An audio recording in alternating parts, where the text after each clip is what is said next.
Assalamualaikum warahmatullahi wabarakatuh. Selamat siang sahabat channel Our Life semuanya. Mudah-mudahan semuanya kabarnya baik, selalu dalam limpahan nikmat serta karunia Allah Subhanahu wa taala.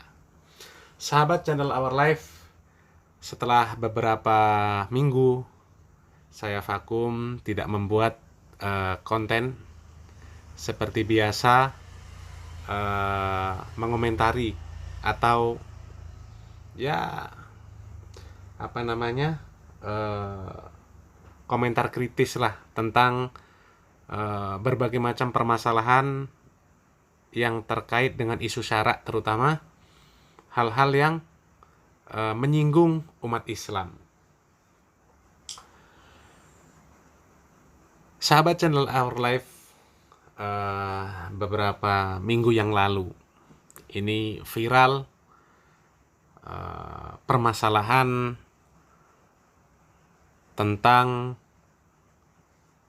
sebuah sajian makanan yang membawa ciri khas orang Sumatera Barat, ya.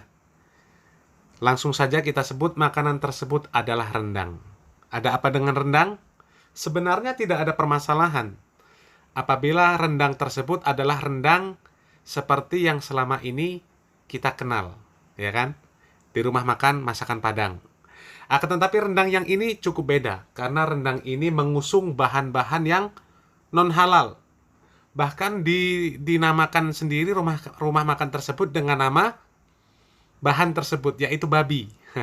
Rumah makan babi ambo. Nah, itu. Sementara di sana menyediakan menu masakan yaitu rendang, tapi dagingnya daging babi.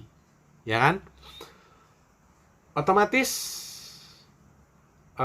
masalah ini memicu keresahan sebagian besar. Kalau saya katakan, saya nggak berani mengatakan semuanya. Mungkin ada juga yang setuju ya. Tapi saya tidak berani mengatakan juga ada yang setuju. Dalam artian saya mengatakan sebagian besar masyarakat Minang tentu keberatan dengan keberadaan menu makanan tersebut. Karena selama ini kita ketahui bahwasanya masyarakat Minang ini mempunyai sebuah semboyan lah. Kalau boleh dikatakan semboyan. Yaitu atau mungkin kalau dikatakan apa namanya? Tagline. Tagline. Jadi mereka mengatakan bahwasanya orang Minang itu mempunyai prinsip adat bersanding dengan syarak, syarak bersanding dengan kitabullah. Sehingga setiap seluk-beluk masyarakat Minang ini dikaitkan dengan kitabullah, ya kan? Yaitu dengan kebaikan dari sisi agama Islam yang pastinya.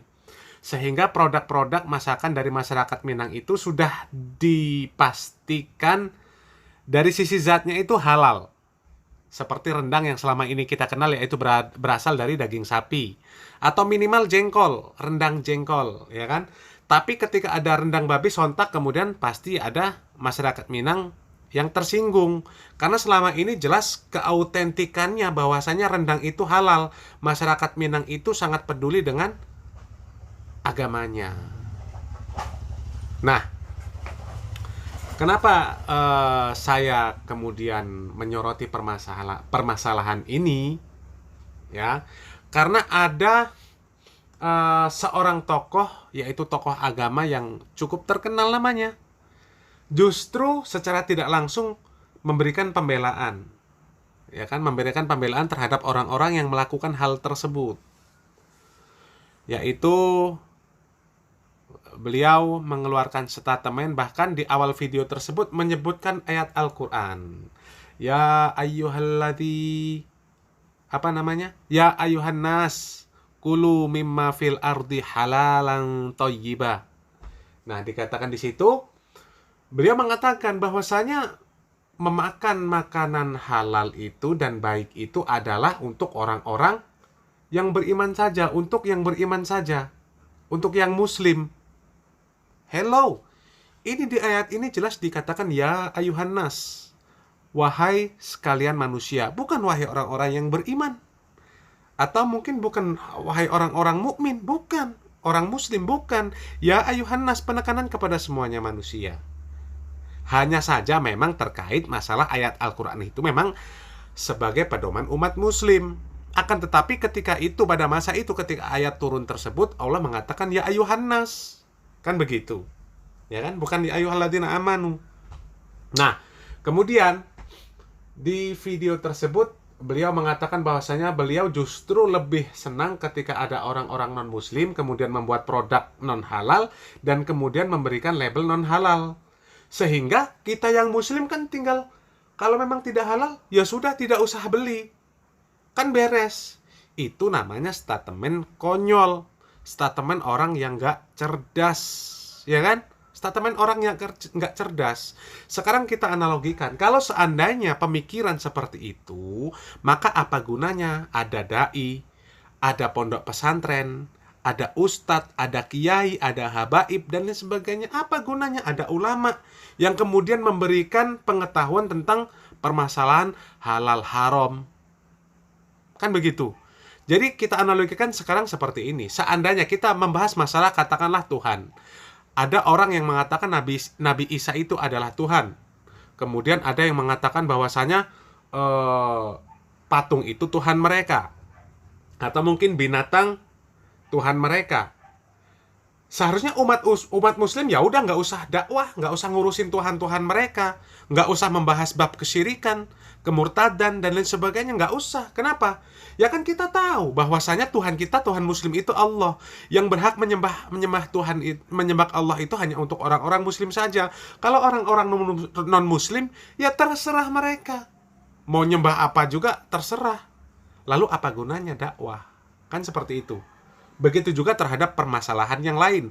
Seandainya di sebuah lingkungan muslim, kemudian ada seorang non-muslim yang kemudian membuat usaha di sana itu menjual produk-produk haram, atau mungkin membuat sebuah komunitas yang kemudian di sana itu menampilkan hal-hal yang diharamkan, misal perempuan yang membuka aurat, laki-laki yang membuka aurat dan lain sebagainya, berpakaian seksi dan lain sebagainya.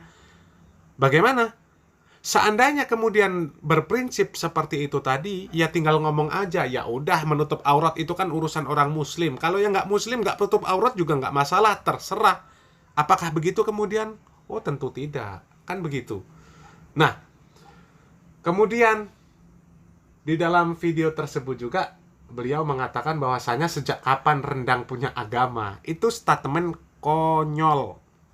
Kalau mau dikatakan orang berpendidikan, itu konyol. Kalaupun niatnya untuk bercanda, ini bukan ranahnya untuk bercanda.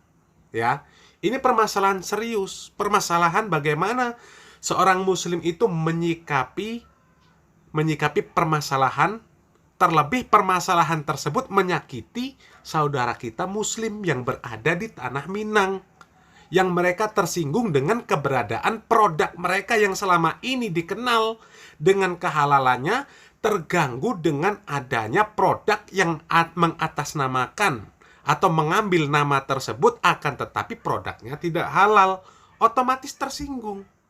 Ya kan? Nah, kalau saudara muslim tersinggung, kemudian kita bercanda, yang kemudian konotasi candaan kita itu justru tidak membela saudara kita muslim, justru berseberangan, maka itu nggak etis. Itu nggak etis. Sangat tidak etis. Kalaulah dikatakan serius, itu berarti statement konyol. Sejak kapan rendang punya agama? Ya jelas nggak punya agama, namanya rendang makanan, agama apa? Yang beragama itu adalah orang yang hidup, yang kena beban syariat. Kalau rendang makanan, apa dia? Mau dibuang, mau diapa juga, mereka nggak terbeban oleh syariat. Mau ente makan, mau ente buang, nggak ada masalah buat rendang. Begitu juga babi, ya kan? Ya kalau babi kemudian makanan non-muslim sehingga diklaim oleh orang non-muslim itu boleh dimakan, ya sejak kapan babi punya agama? Apa dikatakan seperti itu? Sejak kapan babi punya agama? Kan begitu. Ini statement lucu, statement yang nggak pantas kemudian diungkapkan oleh orang yang ditokohkan, seharusnya ditokohkan. Apalagi namanya cukup besar, ya. Nah, sebenarnya sudah lama melihat video-video orang tersebut yang kemudian statement-statement itu sama sekali tidak menunjukkan pembelaan ketika terjadi perselisihan pendapat antara muslim dan non-muslim. Tidak terlihat pembelaan dia terhadap saudara muslim, justru berseberangan. Nah, jadi untuk sahabat channel Our Life semuanya, ya kita harus jeli lah. Kita harus jeli memandang atau memilih siapa orang yang memang benar-benar bisa diambil ilmunya, memang benar-benar berhak ditokohkan, ya. Jangan sembarangan. Karena takut banyak orang-orang yang kemudian berpikiran atau maksudnya orang-orang yang terkontaminasi pemikiran-pemikiran seperti itu. Itu pemikiran-pemikiran liberal. Itu sangat konyol. Ya, mungkin itu saja yang bisa saya bahas sedikit karena memang sibuk dengan pekerjaan. Kalau ada komentar atau mungkin tambahan atau mungkin kritik saran, silakan ditulis di kolom komentar. Terima kasih. Wassalamualaikum warahmatullahi wabarakatuh.